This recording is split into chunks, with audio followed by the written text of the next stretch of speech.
Alors souvent on pense qu'on mange pas les bonnes choses alors qu'en réalité on les mange mal. Bonjour, je suis Émilie Félix, je suis chef de cuisine et chercheuse en médecine de l'Antiquité.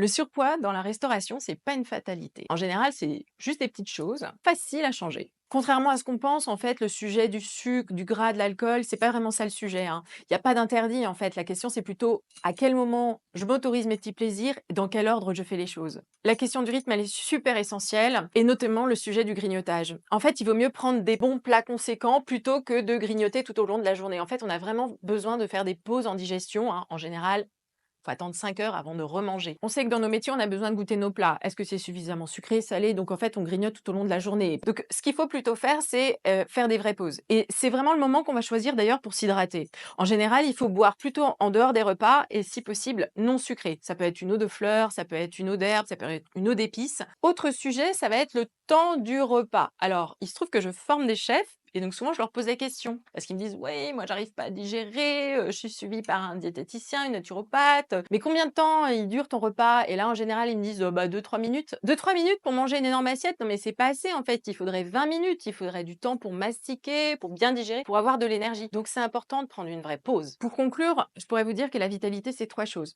C'est, l'art de manger, l'art de bouger et l'art de se reposer. L'art de manger, on vient d'en parler. L'art de bouger, c'est pas un sujet. En cuisine, on est toujours en action, toujours en mouvement.